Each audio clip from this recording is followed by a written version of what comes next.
All right, folks, back on the Bossman show with ETSU Bucks head coach Jason Shay, fresh off a victory down here in Macon, Georgia. Went up 75. Very happy last night, Coach. How you doing, man? I'm doing great. How are you doing? Coach, I'm It's doing awesome. good. A little bit chilly, Coach, but I'm good.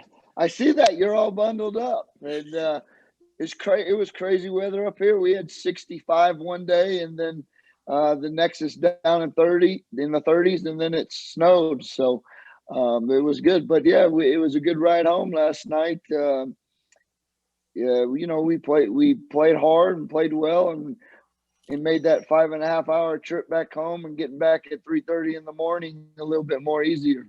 You got that right, Coach. Which last talked to you when you first got hired, man, in the summer. How has this journey been dealing with COVID and trying to get a season together your first year? That no, you've been there a long time, of course, but now it's your show with all of this uncertainty. How was that for you and your staff and your players, man, to get ready for this whole thing with knowing what you had faced coming to this year here? Well, it's been a challenge for sure. It's not been smooth sailing.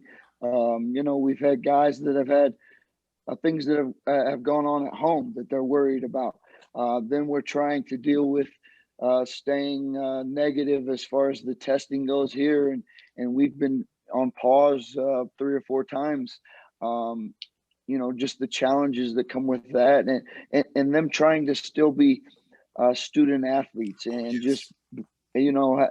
enjoy their college experience when they've had to be in isolation, and so it's been challenging. And then after the pause, just trying to get your team back in some type of playing shape. Oh, You yeah. lose a lot of conditioning, you lose a lot of timing. Basketball is such a rhythm game, and when you're out for extended periods of time, it gets to be a challenge. We struggled early with offense because we had been on pause, and so it's been difficult. Learning a lot of lessons in my first year as a head coach. So hopefully it'll make me better moving forward.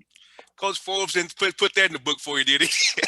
No, he didn't. He didn't leave me that playbook on how to deal with the pandemic. I'll tell you what. Now, Coach, you have an older roster for as your top 7, 8 guys are older guys. So did that help you with all the stops and starts and the adversity? Because they're a little older. They're not 18, 19 years old per se. So they kind of been through some things already. So having an older roster, that kind of help as you had to deal with these pauses, stopping and starting, not playing, postponing a game or cancellations. Has that helped out a little bit for you guys? It has somewhat having that college experience and understanding the difficulty and what it takes to win games, the day-to-day operation of playing hard. It's been a little bit difficult because I do have uh, 11 new guys, so guys that haven't been part of the ETSU program or part of the model and blueprint that we had put together. So it's been tough, but it hasn't been as difficult having younger guys because I've had older guys that have been through it, and they understand, you know, what college basketball is all about, and hopefully what it takes to win. No doubt. And coach, I think that's very key because trying to build a new team with 11 new guys and it's on Zoom. They can't have them in person with you. Trying to develop relationships and camaraderie and chemistry that you need on the court via Zoom. Tell us about that process and what did you all do to kind of curb that and kind of bring the guys closer together, even though they was apart for a good while there before they came back to your great city up there in East Tennessee. Well, appreciate it. Yeah, Zoom was difficult, and I just thought we needed to have some of those meetings. Obviously, we had a lot going on in our country uh, at the time when I got the job. So, I had we had two Zooms with two former Tennessee players that I coached, Tobias Harris, who was there in Philadelphia on the front lines with the Black Lives Matter and what he did. And those NBA guys, they just have a forum. They have a voice. They have an opinion, and they're able to get it out there. So I wanted our guys to talk to somebody like that. I also had them talk to CJ Watson, even though CJ is not in the league as much. Again, somebody that has an opinion. And, I quite honestly, I can't relate to the struggles that you or our players have on a daily basis just based on your color. So I wanted to get them involved, and then we had a Zoom with a local police officer that was also a black policeman, and just able his perspective coming from being a policeman, but also being a black man, and I just thought that was important. I wanted to show our guys that I support them, and I needed to give them some outlets and some resources that I just don't understand. I could see it, but I can't relate to it. So, doing that, we've done some Zooms, obviously, when we've been on pause, because I've tried to get them to stay in some type of shape when they've been isolated in their rooms.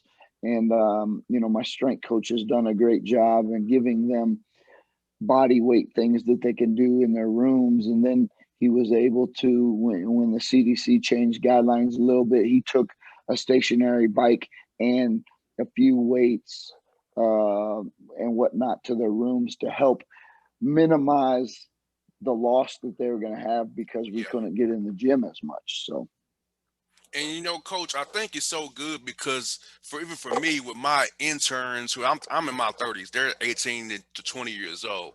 Hearing their experiences was good for me as well because I feel like it made me a better leader because hearing from a young man from England, a young man from Africa, a young lady from France about their experiences, and I'm like, wow, I had no idea it was global. The things that we had deal with here, it's not kind of different, but it's also same similar as well. I was like also touched and pleased because it made me a better leader, better person, in knowing that hey, I need to engage more with my people and know more what the perspectives. I know what I dealt with in Atlanta, growing up here in Atlanta, but it's different from everywhere else. Even in Georgia, yeah. South Georgia, different from North up here in Atlanta. So, Coach, you're so right, man. Those Zooms, man, really help you learn about your teammates and in my case, my intern staff because it brings you close together because you all have the same common bond, which is for me, it's the radio show. For you, it's winning a game because you put on an ETSU jersey. It doesn't matter if you're black, white, Hispanic, indigenous, Asian. You're just about winning for the Bucks. Sure. And we all have a story, and that story is different. And like you said, coming from different regions of the country, coming from the country, coming from the inner city, coming from the suburbs, you have different experiences.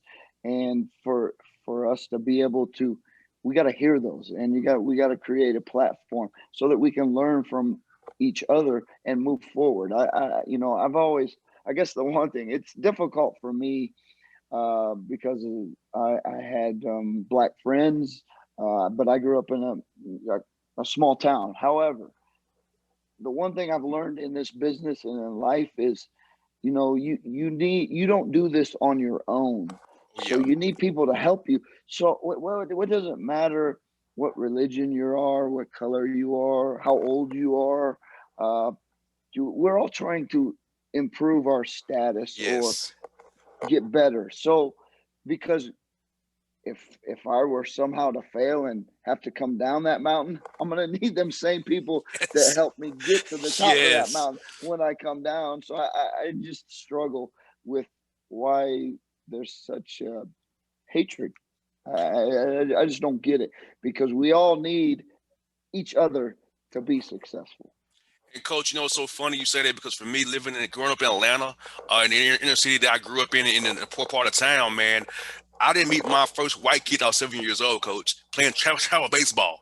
Now, I wasn't Yeah. exposed to any other races until travel baseball. I got to meet a Latino kid, an Asian kid, I watched some white kids, and they're my friends from travel baseball because of baseball and sports. Coach showed me at 7 years old a different perspective in 1994. I just wanted to travel around and play baseball on the weekends. I didn't care what race we were. I just wanted to travel and play Right. baseball and get out of Atlanta get out of the hood as per se for a while, coach. All I cared about on the weekends being gone Yeah. playing ball and winning games, man, having a good time. Well, and sports gave you that vehicle, and it's given me a vehicle and a platform to try and help my players, achieve their dreams to the best of their ability. And coach, I love your team because you play seven guys strong, but you got that strong bench presence and Ty and David come off the bench for you, man. Tell us about those super subs you have, man, because they play big minutes, but they play such a big role for your team and helping your where you do your rotations with your guys, man. Tell us about Ty and David, how they really help your team, man, bringing the energy for you off the bench there. Well, they're two transfers. They David came from Kansas State, and Ty came from southeastern Louisiana, and so their experience helps. And David played at John Logan Junior College too, so he's had a wide range of experience. But he's played against great competition in junior college, and then playing in the Big 12. So he's went against the Kansases, the Baylors, the Texas Techs, and the challenges that you face every night in the Big 12. So that has helped, and he's beginning to play better for us and having a command of the game as a point guard. He's been an exceptional passer throughout his career. Now he's limiting his turnovers, but he'll make some passes that you'll be like, wow, that not many people can see those other than to have a high level of skill. And he scored the ball a little bit for us. He's got that combo mentality. Scored a couple big baskets for us down the stretch late in the game last night. And then Ty, he's just energetic. He's 6'7". When he is flying around on the court, he makes us better. He gets us extra possessions. We tell him to try and be Dennis Rodman like. Just inject your energy, infuse it into the game, and you'll have an impact. So many times, I think kids think they need the basketball to show their impact, but he's been able to impact it on the offensive glass.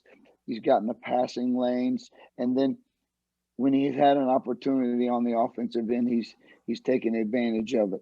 Those two guys' efficiency numbers are going up, and then it allows our starters right now, so to speak, to rest.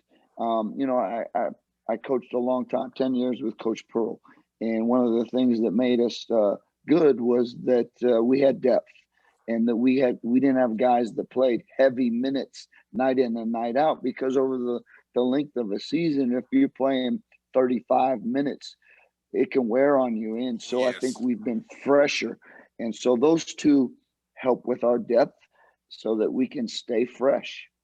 And coach, you have I tell you what, man, having that bench presence is always good to have it because you need an energy off the bench. And also, coach, I tell you what, 17 games this time of year is not what you used to. So you're still building this team. You're still getting better every day because you just want to peak when it comes to that tournament in March in a month. So I feel like you got a good start in conference play. You're up near the top of the standings with West and his team up there in Greensboro there. So I feel like, coach, you're in a good spot. And you're still getting better and you're winning while you're getting better.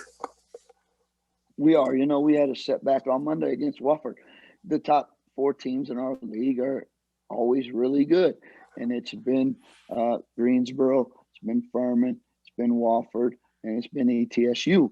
And but we're learning from each game, and we can learn from our wins and our losses. We took our loss on Monday against Wofford, and we've had these short preparations because of the pandemic and having to make up some games, but we're learning.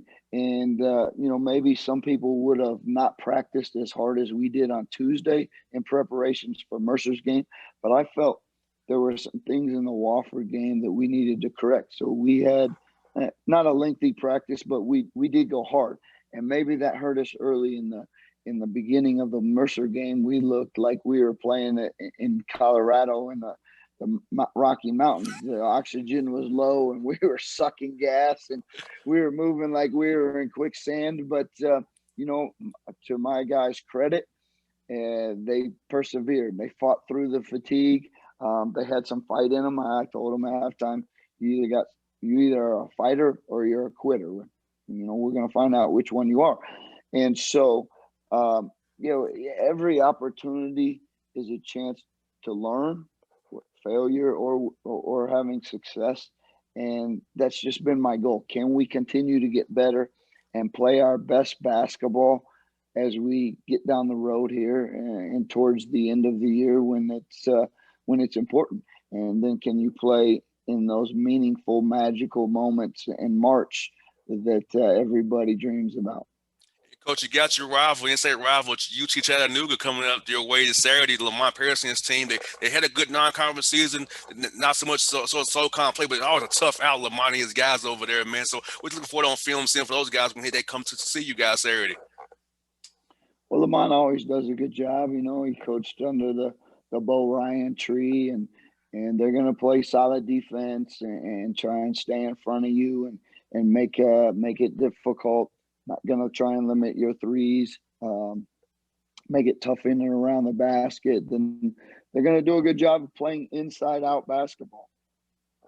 You know, because I had that scout, and I always worried about they're going to throw the ball in the post. They're going to throw it to 1 through 5. They don't, you know, that's their style of play. So when you do that, you put pressure on the defense, and now you put the onus on the officials, and so fouls become a problem. And I always worried about foul trouble. And then you know, they do a good job and they spread it around.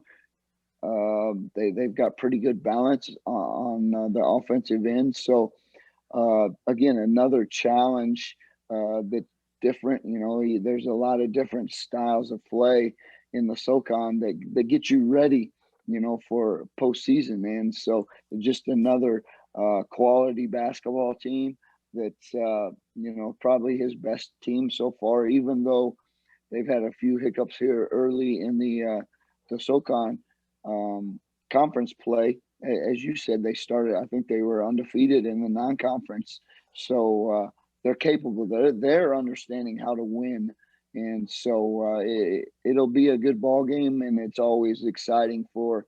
I'm sure for both fan bases, but I know our fan base. It's a rivalry. There's some people that dislike Chattanooga. It's the I-75 rivalry you guys got in Tennessee up there, man. And I'm pretty sure on the recruiting trail too. You all go after some of the same guys because I know that's probably a battle too. So who wins those two games? You're kind of miles in there. Here the kids' mind. Okay, I want to go with the Bucks or with the Mocs. So we'll see how it goes. Right. It's good. It's good, healthy competition, and you know, just respect all the coaches in the SoCon. They all do a good job, and do what they need to win ball games. That's one for your coaches is. What was your quarantine hobby? Mine was playing the guitar and hiking around the Georgia trails. What was your quarantine hobby, Coach?